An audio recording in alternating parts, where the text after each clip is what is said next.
qaanaan eessatti faca'ee ji'ee yoo gaafadhu warra akka hiyyaate kallattii jijjiiruun asiin gad deebi'ee areeda faa tahee jechuun kana soba edaaniin moolaa'e.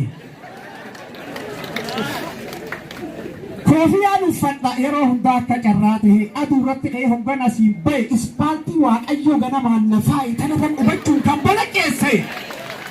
Xiyyi faatu ijarra yoo bu'e shishib yaan buleeyyan hegereef ayaan taatu as na laaluu feenaan maanzaraa haayyatu.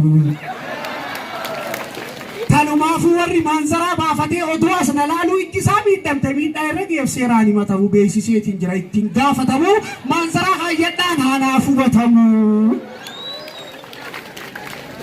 Maluuteen tiyyatuun qulqulluu ispaaltii wayaa itti marraan daranuu addaatti irraa fuunaan falalaq ifa guyyaa caalti gabbiftuu yoo argatte deebitee misoomti. Dawaan ayyaafadhaa hofna qofaa miti jechuun barbaada.